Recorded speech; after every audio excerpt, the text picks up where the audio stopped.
बिस्मिल्लाहिर्रहमानिर्रहीम। अस्सलाम वालेकुम नाज़रीन। पाकिस्तान पीपल्स पार्टी के चेयरमैन बिलावल भुट्टो की खुसूसी हिदायत पर पीपल्स पार्टी सिंध के सदर निसार खोड़ो ने अपने वफद के हमरा जमीयत उलमा इस्लाम फजलुर रहमान के आज़ादी मार्च का खैर मकदम किया और उन्होंने सक्खर में लाखों के इंसानों के मजमे से खिताब भी किया। हमारे नुमाइंदा खुसूसी सिंध जावेद इब्राहिम मंगी के मुताबिक हज़ारों की तादाद में पीपल्स पार्टी कारकुनान ने मौलाना फजलुर रहमान के आज़ादी मार्च का इस्तकबाल किया।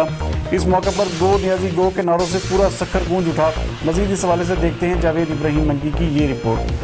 आज इंसानों का सैलाब इस्लामाबाद की तरफ जा रहा है और ये एक बड़े तूफान की सूरत में इस्लामाबाद में दाखिल होगा और इंशाअल्लाह इक़्तिदार के ऐवानों में दाखिल होगा और ऐवानों के कचरों को अपने साथ बहा कर ले जाएगा।